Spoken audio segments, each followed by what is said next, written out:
You guys ready to go? Okay, well, good afternoon, everybody. I decided when I was first elected in 2019 that I would not serve more than 2 terms. I'm so proud of everything we achieved. Obviously, this was a difficult decision, but today I am announcing that I will keep my promise not to seek more than 2 terms and will not be seeking a 3rd term for Harris County Judge. I'm making this announcement now so that candidates have time to get in the race and we can have a well-run, competitive race for county judge. I never ran for office to build an empire. A central value in democracy is we don't elect kings or queens, and that's why my plan was to act differently from folks sometimes in county government and not try to build an empire. That's literally what our country was born against. Washington obviously recognized this. The people recognized this after World War II. It's in our Constitution. I don't exactly know what's next, but what I can tell you is that I plan to stay involved in public service. I've learned so much in this job. This is not my farewell speech. I am laser focused on my job right now and committed to the work ahead for the next year and a few months. I'm very proud of what we've achieved so far in my almost 7 years in office. I'm proud that we reduced homelessness by 21% since 2019, even during the pandemic. I'm proud that we helped more than 60,000 families access high-quality early childhood education. I'm proud that we've made our community safer by investing more money in law enforcement than any other county judge in history, and by widening our portfolio of other ways in which to reduce crime. But there are a lot of other things I'm proud of. I'm proud of the way we've handled emergencies, even while doing so many things. I'm proud that we got a major investment in the maintenance of flood control projects. We've been able to carry those out, and we helped advocate for voters to approve a historic $1 billion bond.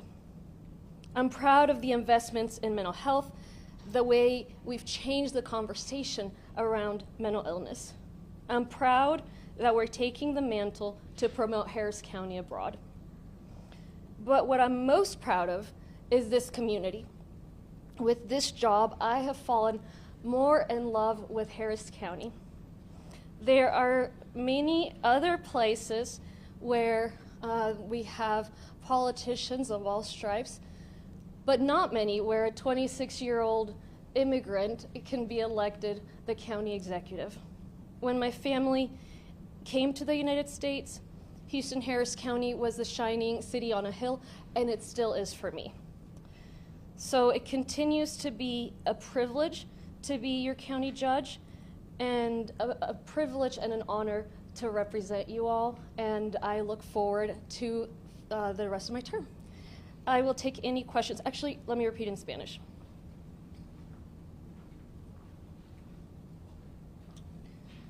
Cuando fui elegida en 2019, anuncié que no serviría más de 2 mandatos. Me enorgullece mucho todo lo que hemos logrado y esta fue una decisión difícil. Pero el día de hoy estoy anunciando que mantendré mi promesa y no me postularé a un 3er mandato. No me involucré en la política para construir imperios.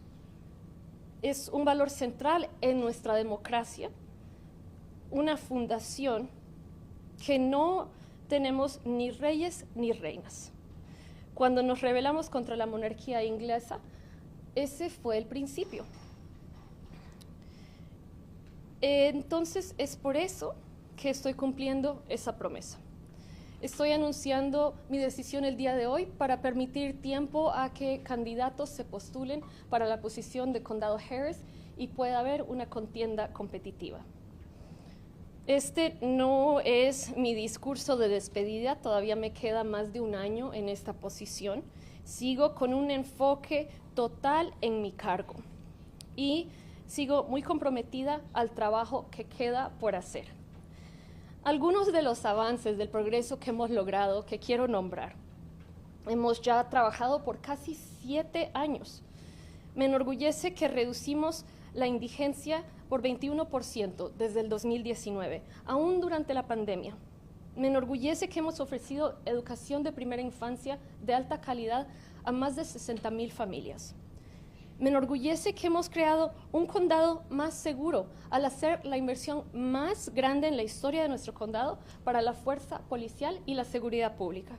Y además hemos invertido en nuevas estrategias para atacar el crimen.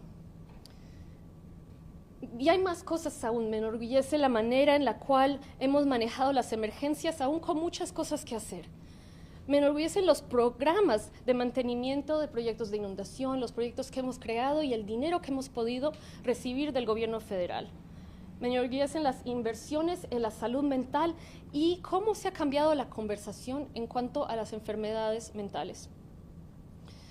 Y además, me enorgullece el haber podido asumir la responsabilidad de promover al condado Harris en el extranjero. Pero lo que más me enorgullece es nuestra comunidad. Año tras año me he enamorado aún más de este condado y de su gente. Cuando llegué a este país hace ya, 20 años, era un faro de esperanza, como para muchos inmigrantes. El día de hoy lo sigue siendo. Y es para mí un privilegio y un honor poderlo representar.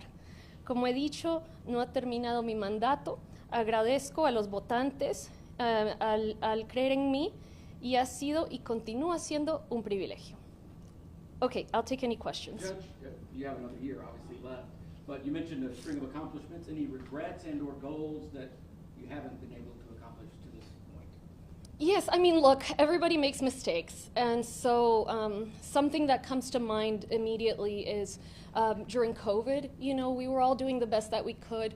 One thing that I wish I had not done was to shut down the schools, and certainly for as long as we did.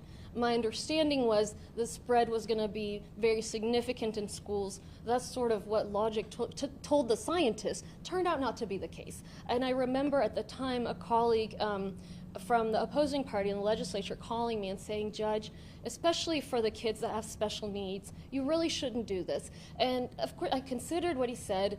I disagreed, but he was right. So that's one of the things that I'm thinking about. As far as additional areas of focus, obviously emergency response is always a big one.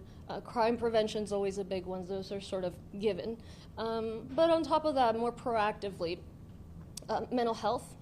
It's a big need. It's only gotten worse since the pandemic. And so we've invested a lot in it, more counselors in schools, more training for mental health professionals, support for people facing addictions, but there's more to do there. The issue of stray dogs, it's not a sexy one, but it's a big problem in many parts of the county. And these dogs, they create a big problem for families and for children in the area.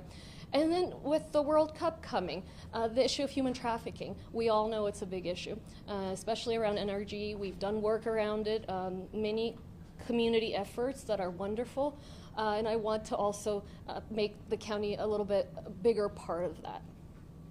Judge, we've seen some really public disagreements between you and some of your colleagues in recent weeks especially. Can you just peel back the curtain for us a little bit and tell us what the working relationship has been like with them and how that may have played into this decision? So it has not played into this decision. And remember, I made this decision 2 years ago, right? 2 years ago, 2 terms ago. I made this decision 2 terms ago. I won't say that I didn't consider running again. I did. And that's what took me a little bit of time, because once you're hitting the deadline, you might, I think it's natural to wonder, okay, did I make the right decision? But ultimately, I did. I'll tell you what, I've learned a lot throughout all this time. And I've learned also from this time with my colleagues. There are disagreements, and I think people will know if there's anything I am, is a fighter. And I am persistent, and I am energized by a fight.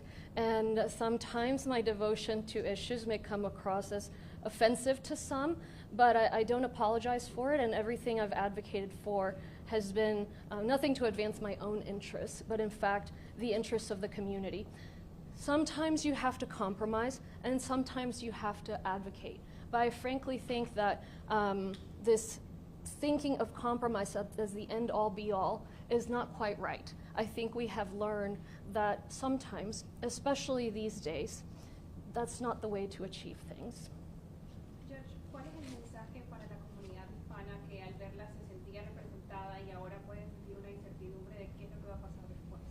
Sí, bueno, primero a la comunidad les agradezco mucho el haber confiado en mí y yo entiendo, miren, para mí la decisión fue difícil, especialmente por esa pregunta. Yo sé y conozco gente cuando estoy en la comunidad que me dice gracias por representarnos, gracias por hablar el español. No todo el mundo me apoya, obviamente, pero sí es mi meta representarlos a todos.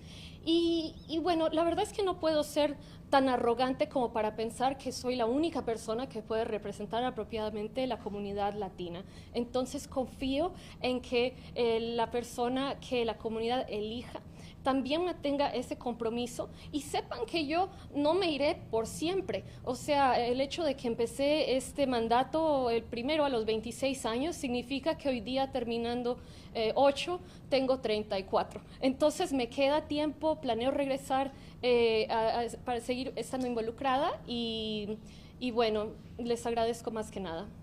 Cuando dice estar involucrada, ¿usted piensa buscar otro puesto político? No necesariamente en el condado, pero en la ciudad o en el estado. Mi meta es esa, me gusta obviamente el servicio público, pero también específicamente la política.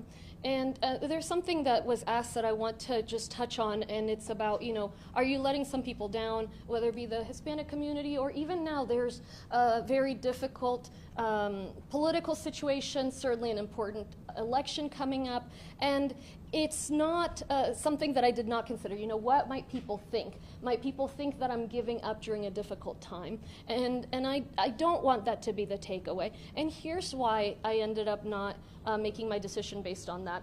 Because I can't be arrogant enough to think that I'm the only person that can be there and make a difference and inspire people in that way. I trust that my successor will do that too.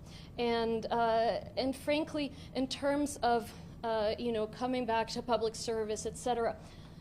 I've been through a lot. We've been through a lot, right? From the fires and the floods and COVID to the political prosecution to, the discord lately.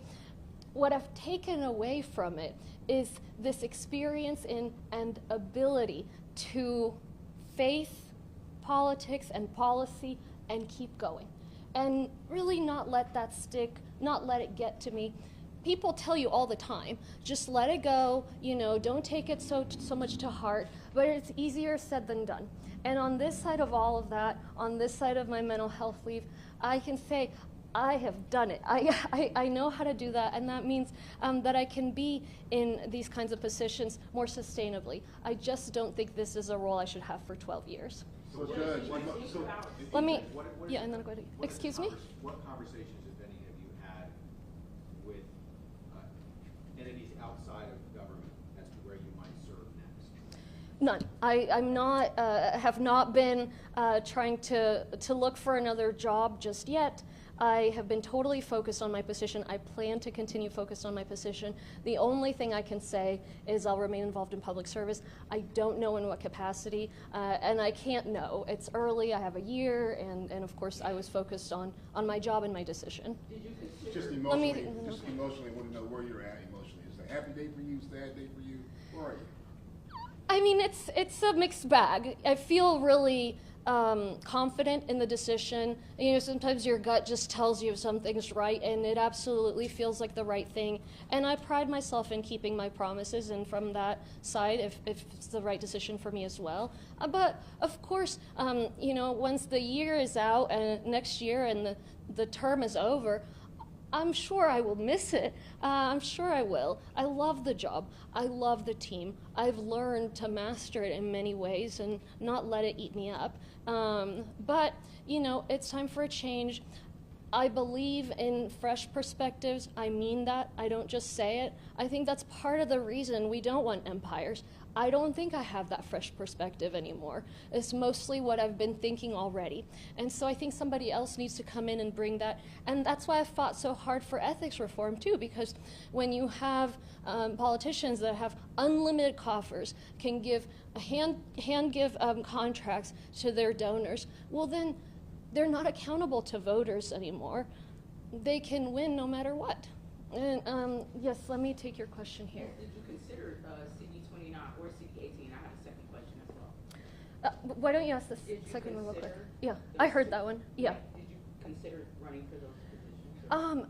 No. So I knew that there was no not going to be any involvement in that way from me this political cycle. All right. And my next question is, when you see Commissioner Rodney Ellis here, just speak of, I mean, I see it as a division, but you and him have continued to have that partnership. Does this speak to like where we are as a county as far as the division among the commissioners and yourself? Look, not everybody's going to agree with you. Sometimes it's time to agree, sometimes it's time to disagree. I'm very proud of the work we've achieved together as a court, and in particular with my strongest ally, and I feel very confident and very proud that I'm standing on what I believe is better for the community. You will not see me making votes that are sort of puzzling, and that makes my job easier because I don't have to do mental gymnastics to try to explain to myself why the decision I made was a good one. I know it is. It's the best. I mean, I'm not going to always make the right decision, but I'm going to strive for it anyway. I'm not trying to satisfy any special interests. If I were, I'd want to extend my tenure as long as possible, just like my predecessors have. While you're standing here announcing this decision, are you also saying you will run for office again in a different capacity someday? So, because we're in a county building, I cannot answer that question so explicitly. I will say I love the work I've done. I've learned a lot about how to make it sustainable, how to do it well. I'm not perfect. I'm still learning, obviously, but it's. I do want to stay involved in public service. Eventually, will you? Let me take his question and then. Yeah. Puesto todavía le queda más de un año en el cargo. ¿Cuáles van a ser sus prioridades? Y si inmediatamente después del 31 de diciembre de 2026 va a aspirar a otro puesto político. Bueno, mis prioridades para lo que queda del mandato, como siempre, el manejo de emergencias, seguridad pública y obviamente las inundaciones. Pero en cuanto a algo más proactivo, el tema de salud mental, especialmente en los niños, ha crecido muchísimo desde la pandemia. El tema del tráfico de personas siempre ha sido un problema en el condado, especialmente ahora que viene el mundial. Y finalmente, como sabe, inclusive es frecuente en ciertas comunidades latinas, lo que son los perros callejeros. Son un peligro para las familias, para los niños. Entonces, son esos más o menos los temas. En cuanto a después de mi mandato, no sé hoy día qué es lo que voy a hacer, pero lo que sí sé es que va a ser en servicio de la comunidad. No voy a postular para ningún cargo en este ciclo político y ya veremos, pero por ahora mi enfoque es 100% en mi trabajo. What's your advice to any of those seeking to replace you, and at some point will you endorse one of them? I said that I did not come here to build an empire, and I'm not trying to build one through somebody else. So I think that I will stay out of it. In terms of advice, look, I hope that I've set a good tone in terms of really trying to serve everybody, trying to keep us accountable, build those barriers, so to speak, whether it be asking the auditor to look at things more closely, building a larger courtroom so the public can come, making the agenda easier to read, making a budget book that's logical. I mean, you have to remember, when we got here, the budgets were sitting on when we got here, the departments were sitting on $130 million, just squirreled away. County government, you really could barely read the agenda, and the meetings were 45-minute long. I don't know how they managed to do all of this in 45 minutes. So my commitment has been to really open the door doors of county government. We're not done by any means. We're still trying to work on, for example, the invoicing system, continue to improve it to make sure all our vendors are paid on time. We improved the systems behind all our justice infrastructure. But anyway, that focus on transparency, I always, and during emergencies, when I have a decision to make, a key principle, err on the side of transparency. And then the second thing I will say, and remember this is not my farewell, so maybe I'll think of something else a year from now, but is to just follow your moral compass. I think that when you get into politics, no matter how old or young or man or woman or whatever, it's very easy because of what we see in the news, what we see in popular culture, to think that in order to be a successful politician, you have to engage in doublespeak, satisfying special interests, and voting in ways that are not right. And I think I'm a good example that, you might be maligned anyway. They had to create a new version of Lina Hidalgo to run against me. They couldn't run against my record. So you may find obstacles anyway. But it's okay. It's possible still to win, and it makes the job that much easier. Judge, what do you believe your legacy will be as Harris County Judge? I hope we're not talking about legacy too much quite yet. I think, obviously, I have some time left here. Hopefully, my career in public service is not over. I hope that folks will remember my concern for the community, first and foremost, my commitment to children, my commitment to transparency, and we'll see what else happens in this coming year. Judge, can you talk about the timing that you decided to make this announcement right in the midst of budget discussions and a couple months after you first said that it would take weeks for you to kind of make this announcement? Yeah, I get it. I mean, look, it's been making me really uncomfortable that I delayed this for so long. When I said a couple weeks, I meant 2 weeks. Like, I'm not the kind of person that means, 5 weeks and says a couple. But because I was seeing where the county was headed, a very problematic fiscal situation, I believe, and one that's going to compound over time, that was weighing on me a bit more on the side of running again. Doesn't mean I would have won, but at least trying. But ultimately, the decision was, look, I made a promise. I don't need to be here for 12 years. I'm not indispensable. Nobody is. And it's time to pass the baton. As to why I made the decision in the middle of budget season, I wouldn't read anything into that. I just did it as soon as I felt confident in it, and this is when it came down, and I didn't want to wait any longer because I want to allow time for candidates to jump into the race and run a competitive campaign. What was the one thing that made you make the decision after the time you're saying that it took? I think going back to, values, right? I always try to anchor myself in that, and I really do believe that these executive positions should have term limits.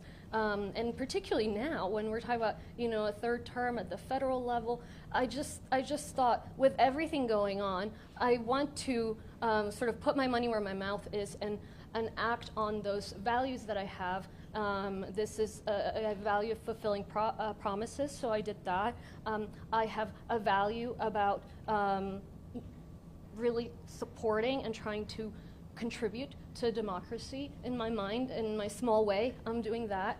And then I think ultimately it just felt like the right thing. You Okay. mentioned that you had said this before. I'm holding a 2022-2021 Q&A about you saying that you had thought of it as maybe doing 2 terms as opposed to 3. Why are we just now hearing about that conversation resurrected when there's been speculation about your decision this far? Yeah, so from the minute I got in, I wanted to do 2 terms, to the point that my advisors kept telling me not to keep talking about that. I mean, they were being as polite as they could, but they were like, Lina, once you run, hopefully get in for a 2nd term, like, you're gonna lock yourself into this. But I knew that that's what I wanted to do. As to why it's taken so long and why we haven't highlighted it, it goes back to this point about once you encounter the actual situation, I think it's human nature to say, wait, do I actually want to do that? And so I second guessed myself for a bit. I thought about it. I thought I might jump in, and then I said, you know what? No, this is not the right decision for me or for the community. I think this is the right one. All right. Thank you guys so much.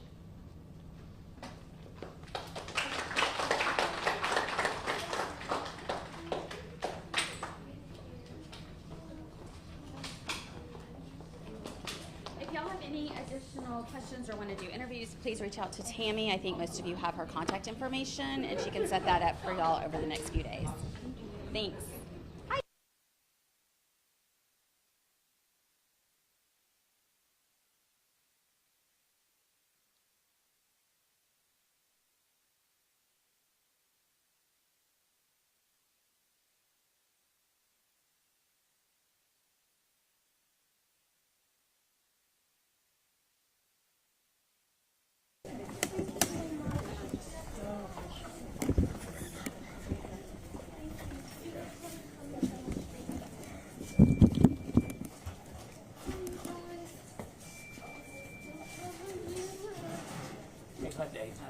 Yeah, I know. Don't get, yeah.